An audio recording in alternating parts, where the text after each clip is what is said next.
Kau mau lihat jodoh, milih jodoh, biar cakep, yang penting baik sholatnya. Daripada sudah jelek, hancur mukanya, ndak sholat lagi. Beleng-beleng. Kau juga cowok, biar cantik, yang penting sholat. Daripada sudah jelek ndak sholat, ngapain? Ayo, itu sholat dek. Kalian semua punya handphone, kan sekarang zaman digital. Iya. Andai saja sholat itu barang elektronik, maka barcode itulah sholat. Coba kalau kalian beli barang elektronik, ada semua barcode-nya toh? Cik, cik, cik. Sah. Muncul lagi. Hilang lagi. Berarti sholatnya hari Jumat. Barcode-nya timbul tenggelam. Ini cewek nih banyak ndak sholat kalau selesai haid. Kasih jalata gratis dari Allah 5 hari, dia tambah 2. Dia bilang bapaknya, kenapa belum sholat? Biasanya kok cuma 5 hari. Belum bersih, masih ada sedikit-sedikit. Dia bilang bapaknya, kok bohong? Apa bohong pak? Saya kasih lihat. Yo, ini kalau cowok kapan banyak ndak sholat? Kalau ada sepak bola. Pertandingan mulai 2:30 subuh. Perpanjangan waktu 2 kali 45 menit, masih seri. Adu penalti. Begitu adu penalti azan subuh. Kau pilih mana? Pilih mana? Pilih mana? Pergi sholat. Pret. Pencitraan. Ya. Kemanakan saya? Diambil sajadahnya. Sholat depan televisi. Setin dapat tadi. Siapa ajar gol? Dia bilang ke masjid om, ketinggalan gol. Kalau kita nonton ketinggalan gol kita kalau pergi ke masjid. Saya nonton ketinggalan sholat. Jadi saya jamak lah di depan. Ayo, adik-adik sekalian. Apapun kegiatan kita berkaitan dunia, salah satu motif kalian sekolah tinggi-tinggi, tidak usah munafik. Mau cari dunia. Saya sekolah jadi insinyur, saya jadi master, saya apa. Itu apa Ustaz? Kalian itu apa? Ya supaya dapat kerja yang baik lah, hidup mapan. Siapa yang punya dunia dek? Siapa? Raja? Bukan. Sultan? Bukan. Siapa? Allah. Artinya apa? Mustahil dunia dalam genggamanmu. Kalau yang punya dunia kau jauhi. Iya. Saya punya handphone. Mau dapat handphone dari saya, you harus dekat dong sama saya. Ya. Minta kepada Allah ini dunia. Kecil. Kecil punya mobil. Kecil punya rumah. Kecil lunas utang. Kecil sembuh penyakit. Gimana caranya? Yuk dekati Allah. Dekat lu dengan Allah. Kecil jadi sarjana. Kecil itu sekolah ke luar negeri. Kecil. Apa yang mustahil di sisi Allah?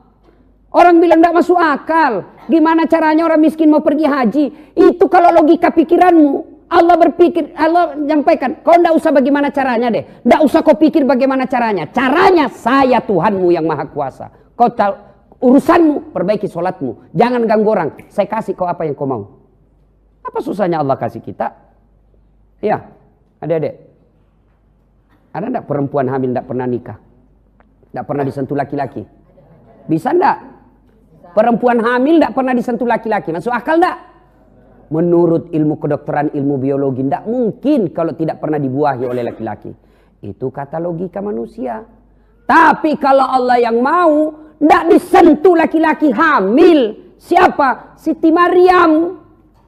Lahir Isa alaihi salam. Tidak masuk akal. Kalau Allah yang mau, tidak ada yang masuk akal. Tidak ada yang tidak masuk akal buat Allah. Siti Maryam melahirkan Isa alaihissalam. Coba. Kalau Allah yang mau, tidak ada yang mustahil. Gampang bagi Allah. Gampang buat Allah. Siti Maryam, Isa alaihissalam lahir tidak pernah punya bapak.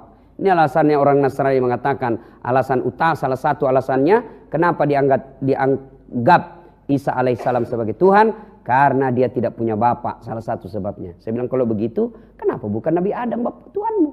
Adam tidak ada bapaknya, tidak ada mamanya. Lebih hebat ini Adam. Kalau Isa ada mamanya, kalau ini Adam tidak ada bapaknya, tidak ada mamanya. Lahir kalau Allah yang mau. Tidak ada mustahil di surga Allah. Adik-adik di sini. Ini anak kos-kos. Yuk, kalau kosanmu terbakar, tersandra dalam api, bisa hidup enggak?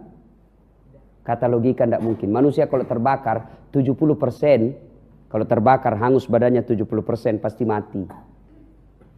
Ada manusia dibakar 100% dalam tubuhnya dalam api yang menyala-nyala besar, keluar kedinginan. Enggak masuk di akal. Siapa? Ibrahim alaihissalam. Kalau Allah mau, tidak ada yang mustahil. Keluar dia kedinginan. Maka masuk surga gampang buat Allah. Syaratnya sholat. Sholat adalah kuncinya surga. Ada biasa ini pahamnya anak-anak. Oh, enggak penting sholat. Yang paling penting hatimu dong. Enggak penting sholat. Ngapain lu sholat kalau hatimu busuk? Yang paling penting hatimu bersih. Biar kau enggak sholat. Tiba-tiba anak muda sampingnya. Setuju gue. Bener banget lu bro. Karena dia juga enggak sholat. Kalau ada orang kalau ada yang bilang yang penting hatimu baik biar enggak sholat.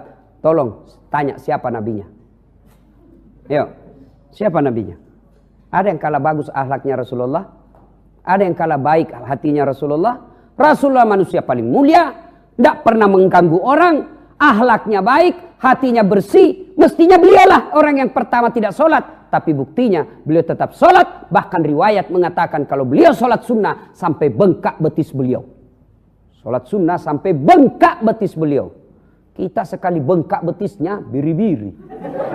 Apalagi asam urat. Rasulullah. Ya, perbaiki sholat. Adik-adik, cewek mau dapat cowok yang baik, perhatikan sholatnya. Kalian juga cowok mau dapat istri yang baik, perhatikan sholatnya. Ibu-ibu mau dapat mantu yang baik, perhatikan sholatnya. Jangan tanya orang siapa dia, nanti dia pencitraan. Gimana caranya? Ajak dia. Dek, kau datangnya. Kenapa ibu? Kau datang sholat, kau datang, jangan bilang sholat maghrib. Takut dia banyak alasannya. Kau datang jam 5 sore ya? Iya bu. Tunggu cerita, masuk maghrib. Dek, kau azan ya? Azan, sudah azan, sekalian jadi imam. Mulai dia keringat dingin. Ya, perhatikan sholat. Demi Allah, kecil adik dunia. Kecil. Yang disampaikan tadi MC kan? Bukan mau takabur. Ini supaya kalian yakin. Ya, dengar gelar saya tadi itu kan banyak betul. Ya. S1 saya 2, doktor saya 2, bersamaan waktunya. Satu dalam negeri, satu luar negeri. Bersamaan waktunya. Kalau tidak bersamaan waktunya gampang. Tapi bersamaan waktu, satu luar negeri, satu dalam negeri, tidak masuk akal kata manusia. Tapi bagi saya tidak ada yang tidak masuk akal buat Allah. Kalau saya tekun, masa Allah tidak kasih saya. Saya bukan mau jadi perampok. Saya bukan mau jadi rentenir. Saya hanya mau menuntut ilmu. Dan ilmu dalam agama itu wajib buat kita. Masa Allah tidak kabulkan keinginan saya? Caranya apa? Saya perbaiki sholat. Alhamdulillah bisa. Kecil jadi pegawai negeri bos, kecil. Kecil sekali itu. Apa susahnya Allah? Jadi, itu aja Allah. Jadi, maka adik-adik sekalian, kalau kau punya target, mau cita-cita terkabul, perbaiki sholatmu. Kenapa hidupku susah? Kontrol, gimana sholatmu? Kenapa masalah demi masalah tidak mau berhenti? Kontrol sholatmu. Jangan salahkan orang lain, jangan cari kambing hitam. Lebih kau kambingkan dirimu sendiri. Kenapa ini masalah demi masalah? Perhatikan sholatmu. Nah, saya sholat Ustadz, tapi kok hidup saya ini rasanya makin sulit. Koreksi sholatmu. Betul kau sholat, tapi kau tidak ikhlas. Hayya 'alas shalah. Asar lagi. Rasanya baru selesai duhur. Oh, kan udah ikhlas bos. Saya salat Ustaz, tapi kok tidak ikhlas? Mana buktinya? Salat tunda-tunda sholat. Salat asarnya sudah dekat maghrib. 1 kali wudhu, itu asar, itu maghrib pakainya. Nambah isya. Coba, itu bukti kok tidak ikhlas. Saya sholat Ustaz, kok tidak ikhlas? Mana buktinya? Tuh celana dalammu sudah 2 hari tidak ganti kok pakai sholat. Mestinya kalau ikhlas begitu menghadap kepada Allah, dia pakai parfum, dia ganti bajunya yang lebih bagus. Karena memakai pakaian yang indah ketika sholat itu perintah Quran melalui surah Al-Jum'ah. Biasanya kita itu juga dipakai ke kampus, itu juga dipakai main futsal, itu juga dipakai tidur. Pas tidurnya ngorok, pas ngorok keluar liurnya. Nih. Sini. Pas dikasih bah. Pakai lagi sholat. Pantas. Ya. Saya sholat Ustaz, ikhlas, tapi betul kok sholat, tapi kok main-main, ketemu Allah, ndak serius. Tuh. Ada juga orang kaya ndak makan.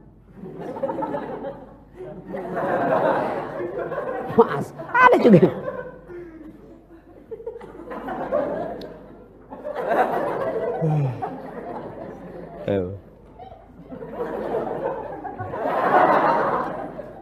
Mode silent toh?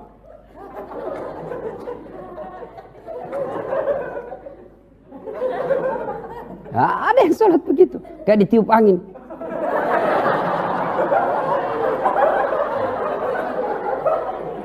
Ada yang pakai sholat begitu. Masa kau di hadapan Tuhan? Coba kalau kau di depan rektor, iya Pak. Kau kurang ajar.